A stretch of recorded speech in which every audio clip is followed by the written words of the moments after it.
स्वागत है स्वीक ITI exam के यूट्यूब चैनल। दोस्तों आज जो मेरी क्लास होने वाली इलेक्ट्रीशियन थ्योरी की होने वाली है ITI फर्स्ट ईयर वालों के लिए है। वो आज आपके लिए जो मॉडल पेपर है स्टार्ट करने वाला वो आपके लिए जो क्वेश्चन है आपके लिए मिक्स क्वेश्चन होंगे। आप देख सकते हैं इस टाइप से जो आपका पेपर बनता है इस टाइप से होता है। ठीक है, 3 घंटे का आपको टाइम होता है इसमें। ठीक, लेकिन जो आपका मॉक टेस्ट है सेमेस्टर फर्स्ट का यानी कि फर्स्ट ईयर वालों के लिए होने वाला है। जो आगे की क्लास होगी उसमें मैं सेकंड ईयर वालों के लिए लाऊंगा। ठीक है, तो सबसे पहले मैं फर्स्ट ईयर वालों के लिए कंप्लीट कर रहा हूँ।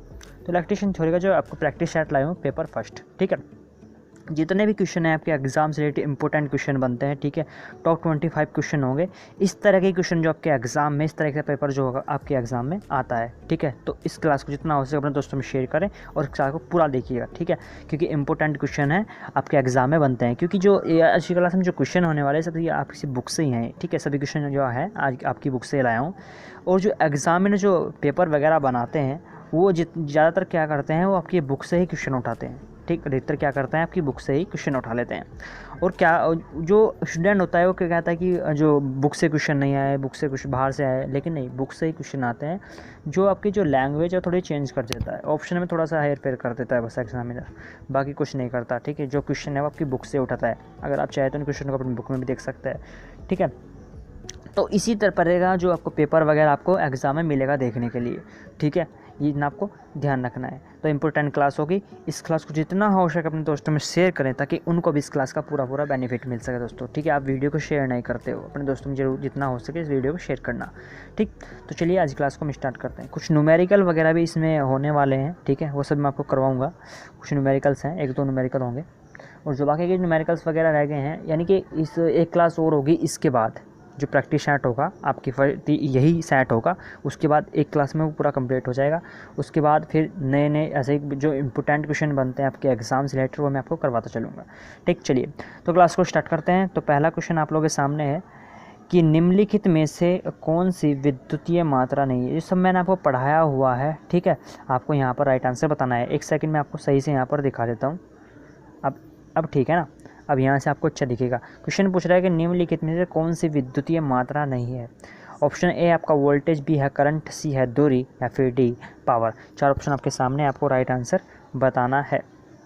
विद्युतीय मात्रा नहीं है, विद्युतीय मात्रा की बात कर रहा है। बहुत ही आसान क्वेश्चन है, आप ऑप्शन देकर इसका अंदाज़ा लगा सकते हो। ऑप्शन देकर आप इसका अंदाज़ा जो है लगा सकते हो। ठीक है, चलिए राइट आंसर बताइए। जितने भी क्वेश्चन है मैंने सब आपको बेसिक से पढ़ाया हुआ है। ठीक है, जो क्वेश्चन है मैंने करवा भी रखे हैं आप लोगों को। अगर पिछली क्लासेस आपने देखी होगी तो उसमें मैंने आपको बताया हुआ है। तो दूरी आपका यहाँ पर जो है राइट आंसर हो जाएगा। दूरी सबसे अलग है। वोल्टेज भी है भैया, आपका करंट भी होता है और पावर भी होता है। तो यहाँ पर जो आपका राइट आंसर हो जाएगा ऑप्शन नंबर सी के साथ जाएगा, यानी कि दूरी जो है आपका यहाँ पर राइट आंसर हो जाएगा। ठीक, सेकंड क्वेश्चन आप लोगों के सामने आ चुका है। करंट मापा जाता है, क्या पूछ रहा है, करंट किस में हम मापते हैं। चलिए, धारा की बात कर रहा है। आपने देखा होगा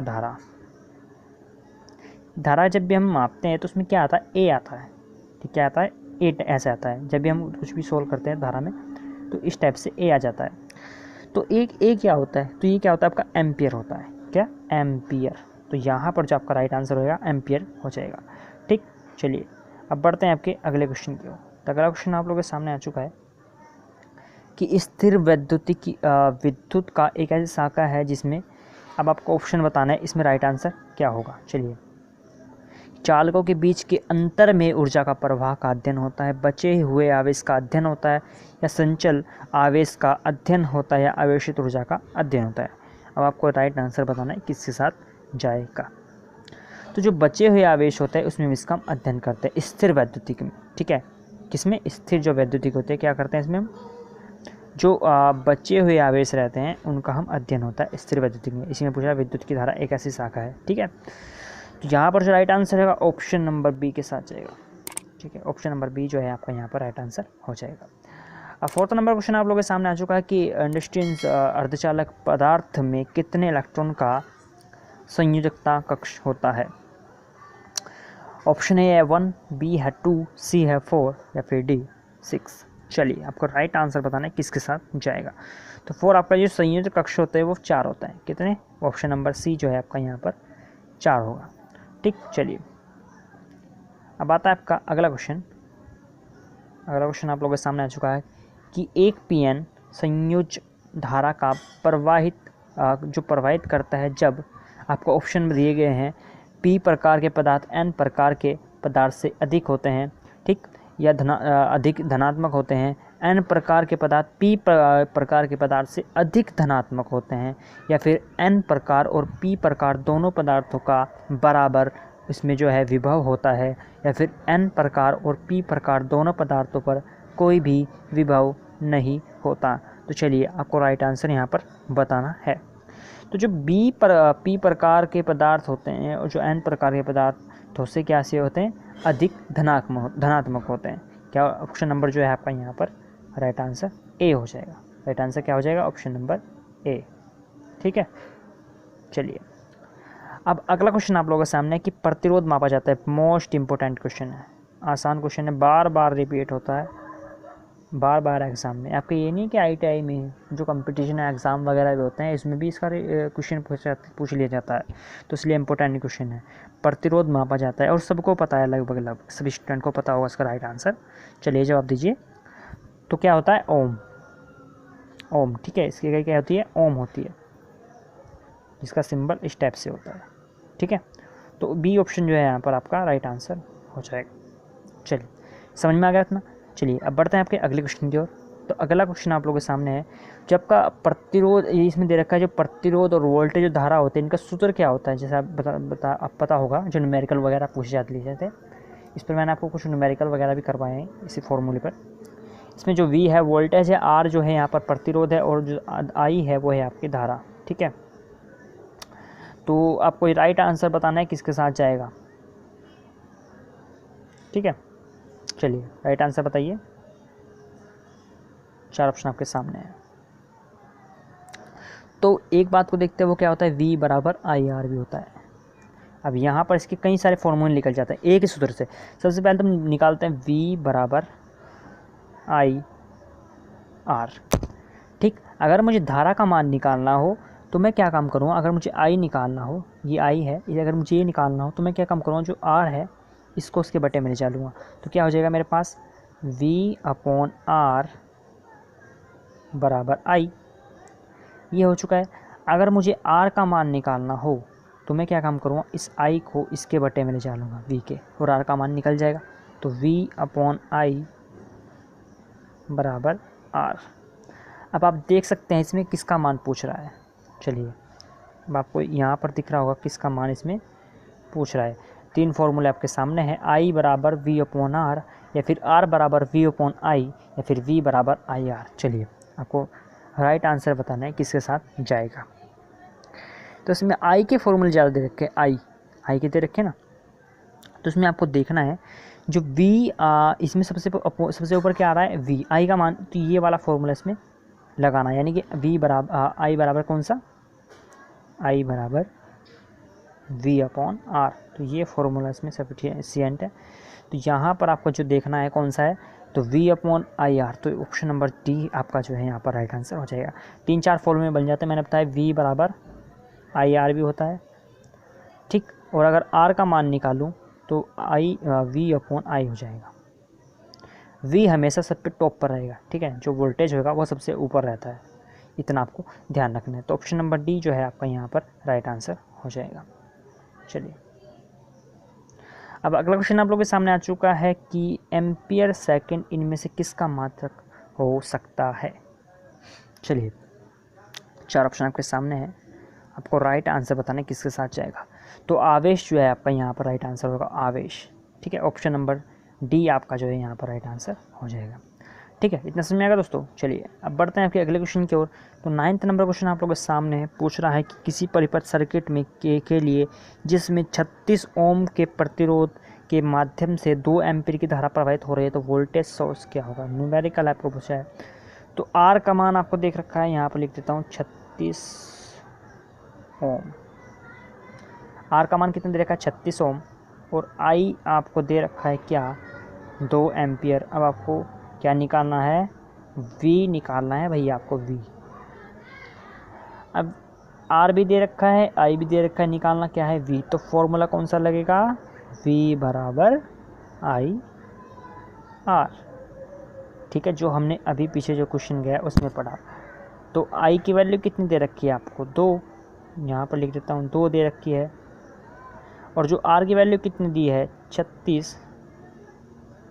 तो जब मैं 2 गुना 36 करूँगा, 2 गुना 36, तो आंसर क्या निकल के आ जाएगा 72 वोल्टेज। तो ऑप्शन नंबर डी जो है आपका यहाँ पर राइट आंसर हो जाएगा। मैंने फॉर्मूला कौन सा लगाया इसमें, मैंने लगाया फॉर्मूला V बराबर IR। ठीक है, I की वैल्यू 2 रख दी, R की वैल्यू 36 रख दी, तो V की वैल्यू क्या आ गई 72। ये आपको समझ में आ गया। चलिए अब बढ़ते हैं आपके अगले क्वेश्चन की ओर। तो अगला क्वेश्चन आपके सामने है, चलिए आपको बताना है राइट आंसर किसके साथ जाएगा। चलिए दोस्तों, अब एक श्रृंखला परिपथ के 3 प्रतिरोध जिनका मान क्रम से 120 ओम, 270 ओम तथा 360 ओम है से बना कुल प्रतिरोध। अब ये श्रृंखला परिपथ क्या है, तो ये सीरीज़ की बात कर रहा है, सीरीज़ में जैसे हम इस टाइप से जो बोलते हैं सीरीज़ में। ठीक है, कोई भी प्रतिरोध होता है इस टाइप से, एक सेकेंड यहाँ पर इस टाइप से, ये मैंने उसमें संधारित्र में बना देता, तो इस टाइप से जो आपका प्रतिरोध जुड़ता है वो इस टाइप से जुड़ता है सीरीज़ में। ठीक है, तो इसकी बात कर रहा है। तो इसमें क्या दे रखा है, एक दे रखा है आपको 120, और एक कितना दे रखा है आपको 270, और एक कितना दे रखा है आपको 330। तो आपसे आर का मान पूछ रहा है, क्योंकि कुल टोटल जो है प्रतिरोध आपसे पूछ रहा है कि टोटल प्रतिरोध कितना होगा। तो जो मैंने आपको जो पिछली क्लासेस हुई हैं 2-3 क्लासेस में आपको करवा भी रखा है। ठीक है, कि जो सीरीज़ वाला फॉर्मूला होता है क्या होता है मेरे पास, R बराबर R1 plus R2 plus R3, ये मेरे पास फॉर्मूला होता है। अब आपको R1 का मान कितना दे रखा है 120 प्लस R2 का मान कितना दे रखा है 270 प्लस, और R3 का मान कितना दे रखा है 330। तो आप जब इसका टोटल करेंगे तो ये 0, ये आएगा आपका 2, ये 7, तो 720 ओम जो है आपका यहाँ पर राइट आंसर हो जाएगा। ठीक है, आर का मान कितना निकल के जाएगा 720 जो है आपका यहाँ पर राइट आंसर निकल के आ जाएगा। तो राइट आंसर क्या होगा आपका, ऑप्शन नंबर सी आपका यहाँ पर राइट आंसर हो जाएगा। मैंने क्या बताया आपको, आर का मान कितना, मैंने फॉर्मूला कौन सा लगाया कि आर बराबर R1 plus R2 plus R3, ये मैंने फॉर्मूला लगाया। ठीक है, इतना आपको ध्यान रखना है। तो राइट आंसर क्या होगा आपका, ऑप्शन नंबर सी जो है आपका यहाँ पर राइट आंसर हो जाएगा। ठीक है, सीरीज़ की बात कर रहा था। अगर ये मैं बात करूँ पैरेलल यानी कि जो समानांतर होता है उसका क्या होगा, उसमें होगा 1/R बराबर, ये बराबर यहाँ पर दोबारा लिखता हूँ कि 1/R बराबर 1/R1 प्लस 1/R2। तो इस टाइप से चलता रहता है, R3 R4 इस टाइप से चलता रहता है। ये सिर्फ बटे में आ जाता है, और वो कैसे में होता है, वो जुड़ता है मतलब सीरीज़ में जुड़ जाता है सीधे तरीके से। ठीक है, तो ये आपको ध्यान रखना है। चलिए अब बढ़ते हैं आपके अगले क्वेश्चन की ओर। तो अगला क्वेश्चन आप लोगों के सामने आ चुका है, देखिए। चलिए अगला क्वेश्चन आप लोगों के सामने आ चुका है, किरचॉफ का वोल्टेज नियम इनमें से किसके संरक्षण के नियम पर आधारित है। चलिए, किरचॉफ का वोल्टेज नियम इनमें से किसके संरक्षण के नियम पर आधारित है। राइट आंसर बताना है क्वेश्चन का आपको।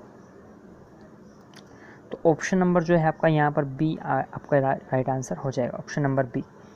ठीक है दोस्तों, जो इसमें से कुछ न्यूमेरिकल वगैरह जो छूटे हैं वो मैं आपकी अगली क्लास में कहूँगा, क्योंकि यहाँ पर स्क्रीन पर थोड़ी सी लिखने में दिक्कत होती है। ठीक है, जो पिछला 11वां क्वेश्चन गया और न्यूमेरिकल था, थोड़ा सा लंबा क्वेश्चन था, वो न्यूमेरिकल सोल्व करने में थोड़ा सा दिक्कत होती है इस पर करने में। तो जो अगली जो क्लासेस होंगी ये कंप्लीट करवाने के बाद मैं आपको जो कैमरा वगैरह है उसमें मैं आपको सभी से आपको अच्छे तरीके से समझा दूँगा।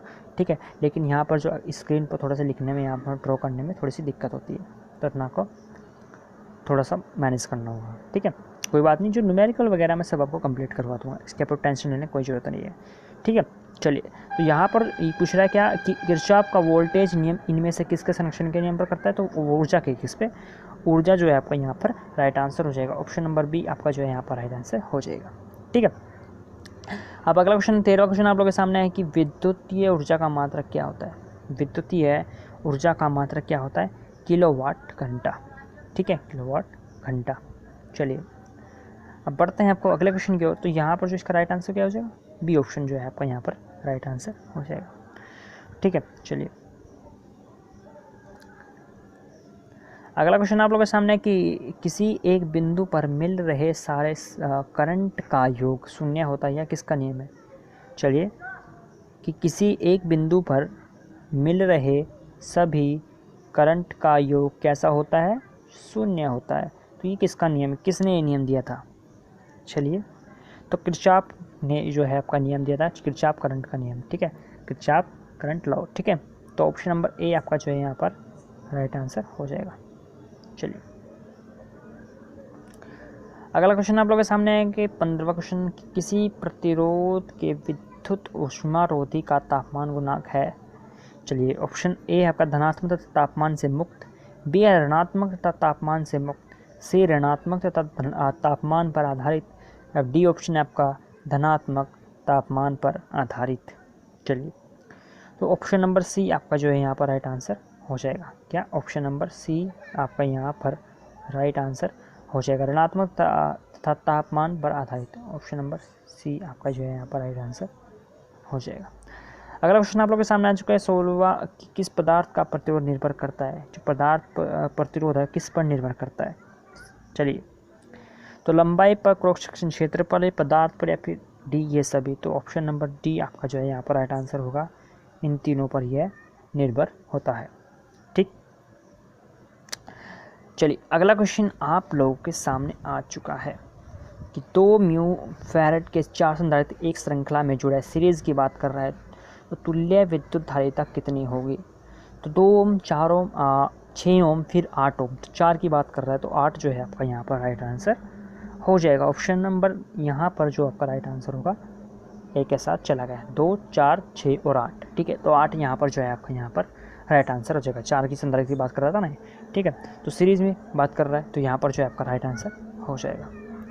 ठीक, अब चलिए आपका बढ़ते हैं अगले क्वेश्चन की ओर। तो अगला क्वेश्चन आप लोगों के सामने है कि विद्युतीय सोल्डर मिश्रण है, इनमें से किस किस का मिश्रण होता है सोल्डर? चलिए और कितने प्रतिशत होता है ये भी आपको बताना है। तो बी जो है आपका यहाँ पर राइट आंसर हो जाएगा 50% लेड, और जो 50% यहाँ पर जो है 50% लेड और 50% टिन। कहीं कहीं पर दिया जाता है आपको जो लेड की मात्रा होती है 40% दे देता है, और जो टिन की मात्रा होता है वो 60% भी दे देता है। तो ये भी माना जाता है ठीक है, तो ये आपको ध्यान रखना है, कहीं कहीं पर दिया जाता है। लेकिन वो उसमें क्या होता है, उसमें जो सोल्डर होता है, जो उसकी मतलब उसको कठोर बनाने के लिए उसमें लेड की मात्रा अधिक कम करनी पड़ती है। ठीक है, अगर आपको बराबर करना है तो लेड बराबर 50 और टिन भी आपको 50, लेकिन अगर उसको कठोरता बढ़ानी हो तो लेड की मात्रा आपको बढ़ानी होगी। ठीक है, अगर उसकी कठोरता घटानी हो सोल्डर की, तो उसकी जो लेड की मात्रा कम करती है, उसकी जो ऐसी सिचुएशन घटती और बढ़ती चली जाएगी। तो ये ऐसे सिचुएशन बनती रहती है, तो ये आपको ध्यान रखना है। लेकिन अगर इस टाइप से क्वेश्चन बने तो आपको 50% लेड रखना है और 50% ही टिन रखना है। ठीक है, तो यही आपका जो बुक में है वही कहा गया है कि इसमें जो लेड की मात्रा 50% रखनी है आपको, और जो टिन की मात्रा है वो भी 50% रखनी है, आधी आधी। ठीक है, तो ये आपका राइट आंसर हो जाएगा। लेकिन अगर क्वेश्चन बन जाए कि सोल्डर में अगर हमें जो उसकी कठोरता बढ़ानी हो, ठीक, तो फिर आपको ऑप्शन दिया जाए कि 50%, फिर आपको ये नहीं चुनना हो, फिर आपको चुनना होगा जिसमें लेड की मात्रा अधिक हो, ठीक, और टिन की मात्रा कम हो। क्योंकि जो लेड की मात्रा बढ़ाएंगे तो कठोरता बढ़ जाएगी, और लेड की मात्रा कम करेंगे तो कठोरता आपकी घट जाएगी। ये आपको राइट आंसर, ये आपको ध्यान रखना है। तो यहाँ पर जो आपका राइट आंसर होगा ऑप्शन नंबर बी के साथ जाएगा, 50% टिन, 50% लेड। चलिए अब 20वां क्वेश्चन आप लोगों के सामने आ चुका है कि एक 12 वोल्ट की बैटरी का खुला प्रतिरोध वोल्टेज होगा, किससे होगा? 12 वोल्टेज से कम होगा या जी अधिक होगा? चलिए राइट आंसर बताइए, 12 वोल्टेज से कम होगा या फिर अधिक होता? अधिक होगा, 12 वोल्टेज से अधिक होगा, अपर। चलिए अगला क्वेश्चन आप लोगों के सामने कि जब किसी इलेक्ट्रोलाइट में विद्युत धारा प्रवाहित होती है और कुछ रासायनिक क्रियाएं होती है तो इस विधि को क्या कहते हैं? इस विधि को क्या कहा जाता है? चलिए आपको राइट आंसर बताना है।